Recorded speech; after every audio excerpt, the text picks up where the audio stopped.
नमस्कार मेरे प्यारे साथियों, आप सभी का पुनः स्वागत है आज के एक फिर न्यू कहानी में। एक प्यारे कौवा ने बताया कि 3 प्रकार की औलादें बुढ़ारी समय में चलकर हर अपने माता पिता को दुख देती है।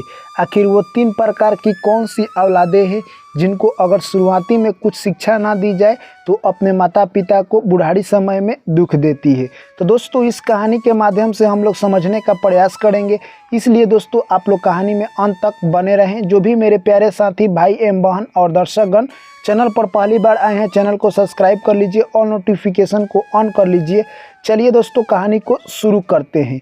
एक प्यारा सा जंगल था। उस जंगल में कहे तो दोस्तों एक कौवा एक कौवी की जोड़ी रहा करते थे। दोस्तों दोनों काफ़ी आपस में खुश थे। एक दिन की बात है दोस्तों, वो दोनों एक वृक्ष पर बैठकर बात कर रहे थे। तभी दोस्तों बहुत तेज आंधी तूफान आ जाता है। वहीं से दोस्तों कहे तो कौवी कौवा से बिछड़ जाती है, वो गांव में चली जाती है। जैसे ही बारिश छूटता है, कौवी गांव में निकलती है तो देखती है कि बहुत सारे बच्चे आपस में ही लड़ रहे हैं और अपने माता पिता से भी लड़ाई कर रहे हैं। कौवी बैठकर देखने लगती है कि बहुत सारे बच्चे अपने माता पिता से बहस करते हैं। यह सब देखकर कौवी को अच्छा नहीं लगा। जैसे ही वो आगे बढ़ती है, फिर देखती है कि हर घर में अपने बच्चे अपने माता पिता से कुछ उलझे हुए हैं, कुछ सवाल जवाब कर रहे हैं। दोस्तों यानी कहे तो कौवी को काफ़ी खराब लगता है यह बात। आकर सीधे वो कौवा से पूछती है कि हे पति महाराज, क्या आप मुझे बता सकते हैं कि आजकल के बच्चे अपने माता पिता को क्यों यानी कहे तो दुख दे रहे हैं, इतने छोटे उम्र में भी दुख दे रहे हैं। अगर वो बड़े हो जाएंगे और कुछ काम करने लगेंगे तो वो क्या करेंगे? आप इसके बारे में मुझे कुछ बताइए।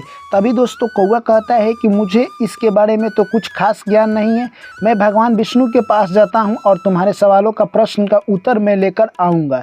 तुम थोड़ी देर मेरा इंतजार करो। दोस्तों वहाँ से कौवा उड़ता है और सीधा भगवान विष्णु के पास जाता है और भगवान विष्णु को जाकर नमस्कार कहता है।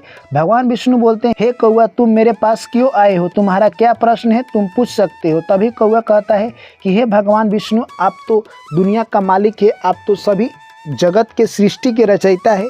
आप मुझे एक छोटा सा प्रश्न बताने का प्रयास कीजिए कि इस धरती पर आजकल के बच्चे अपने माता पिता को क्यों कष्ट दे रहे हैं, अपने माता पिता का कहना क्यों नहीं मान रहे हैं?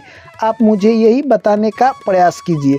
दोस्तों उसके बाद भगवान विष्णु कहते हैं कि इस प्रश्न का उत्तर देना बहुत ही आसान है। मैं इस प्रश्न का उत्तर एक कहानी के माध्यम से तुमको समझाने का प्रयास करता हूँ, इसलिए कौवा तुम कहानी जब तक ख़त्म ना हो यहाँ से नहीं जाना। तभी दोस्तों कौवा बोलता है, ठीक है भगवान विष्णु, आप कहानी शुरू कीजिए। आपकी कहानी मैं शुरू से अंत तक जरूर सुनूं। दोस्तों आप लोगों से मेरी हाथ जोड़कर गुजारिश है कि कहानी में आप लोगों भी अंत तक बने रहें। चलिए दोस्तों कहानी को शुरू करते हैं। उसके बाद भगवान विष्णु कहते हैं कि एक प्यारा सा गांव था। उस गांव में एक राजा रहा करता था। दोस्तों राजा के एक लड़की हुई थी जो कि यानी कहे तो रूपरेखा से यानी बहुत अच्छी थी, पढ़ाई लिखाई में भी बहुत अच्छी थी।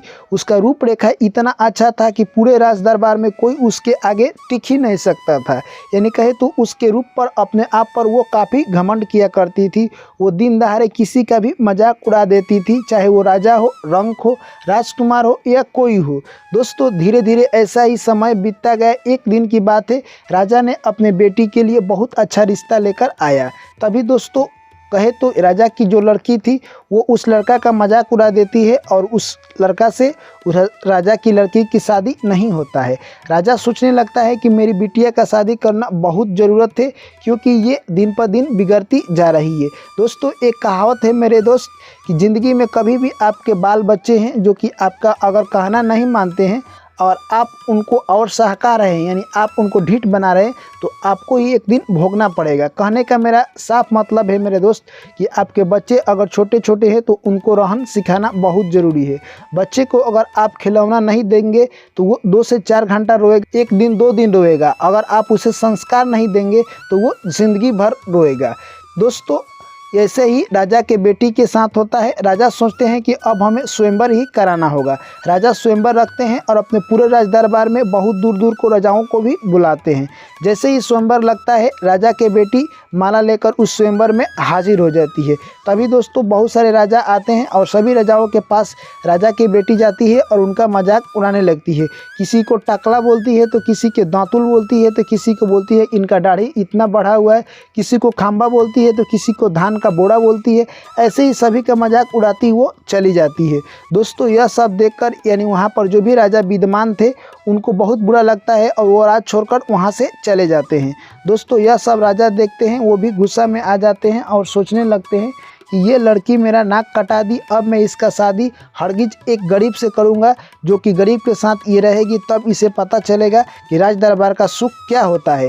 दोस्तों उसके बाद यानी कहे तो एक दाढ़ी वाला जो कि राजा था उसके साथ यानी उसकी लड़की काफ़ी नफरत करती थी, यानी कहे तो दोस्तों उसके बहुत मजाक उड़ाती थी। कहती है कि हमारे दरबार में एक बोका भी आ गया है जिसके साथ मैं शादी करूँगी, मेरा सैंडल भी इसके साथ शादी नहीं करेगा, मैं इससे शादी करूँगी, ये गलत ख्याल इसके मन में आ गया है। दोस्तों जो दाढ़ी वाला व्यक्ति था वो उस लड़की से मोहब्बत करने लगा था। अब दोस्तों वहाँ से सभी राज दरबार ख़त्म हो गया। राजा ने आदेश दिया कि जाओ और जाकर गरीब व्यक्ति को ढूंढ लाओ जो कि भिक्षा मांगता हो। दोस्तों उसके बाद उसके सिपाही जाते हैं और वहाँ से एक गरीब व्यक्ति को ढूंढ कर लाते हैं जो कि रास्ते पर भीख मांग रहा था। उसी के साथ राजा के लड़की का शादी हो जाता है और राजा अपने लड़की को विदाई कर देते हैं। दोस्तों वो भिखारी लेकर यानी कहे तो अपने घर राजा को लड़की को जाता है। तभी रास्ते में यानी कहे तो एक बहुत अच्छा बगीचा दिखता है। तभी वो लड़की पूछती है कि ये बगीचा किसका है। तभी वो भिखारी बताता उसी राजा का है जिसका तुमने अपमान किया था, यानी दाढ़ी वाला राजा का। वो सोचने लगी काश मैं उस राजा के साथ अगर ब्याह की होती तो आज मेरा यह दशा नहीं होता और ये बगीचा का मालकिन मैं होती। दोस्तों जैसे ही वो आगे बढ़ती है तो देखती है कि इतना बड़ा महल। तभी पूछती है कि इतना बड़ा महल किसका है। तभी वो भिखारी कहता है कि यानी उसी दाढ़ी वाला राजा का यह महल है जिसका तुमने मजाक उड़ाया। अगर तुमने उसका उस दिन मजाक नहीं उड़ाया होता तो आज तुम इस महल की रानी होती। दोस्तों उसके बाद उस लड़की का घमंड यानी कहे तो चकनाचूर हो गया। वो सोचने लगी कि मैंने ज़िंदगी का सबसे बड़ा भूल कर दिया है और मैं उसका अफसोस अब भोग रही हूँ। दोस्तों जैसे जैसे वो आगे बढ़ती गई उस दाढ़ी वाला राजा का बहुत सारा कारनामा देखती गई और कहे तो उसके अंदर जो भी घमंड भरा हुआ था वो घमंड टूट कर चकनाचूर यानी राख हो जाता है। ऐसे ही धीरे धीरे समय बीतते गए। एक दिन कहे तो दोस्तों यानी राज दरबार में बहुत सारे नृत्यांगना आई और नृत्य का प्रोग्राम रखा गया। दोस्तों उसके बाद यानी कहे तो वो जो कि भिखारी के साथ राजा की लड़की की शादी हुई थी वो भी वहाँ पर पधारी थी। तभी दोस्तों यानी कुछ देर में बहुत बड़े बड़े नृत्यांगना आते हैं और वहाँ पर नाच का कार्यक्रम चालू हो जाता है। तभी वो यानी कहे तो राजा की लड़की पूछती है कि ये बड़े बड़े नृत्यांगना नाच रही है, राजा कब आएंगे।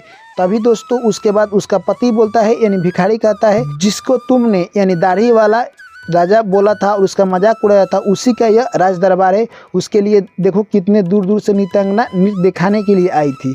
अगर तुमने आज उससे शादी की होती तो आज तुम इस राज दरबार की मालकिन होती और तुम इस फंक्शन का लीडर होती, पर तुमने ऐसा नहीं किया है। जैसे ही यह बात वो सुनती है उसके घमंड चकनाचूर हो जाते हैं। तभी दोस्तों उसके बाद वो भिखारी बोलता है कि वो दाढ़ी वाला राजा मैं ही हूँ। दोस्तों इसलिए वह बता देता है क्योंकि उस लड़की के अंदर अब सारा घमंड ख़त्म हो गया। अब वो सिंपल लड़की की तरह बन गई।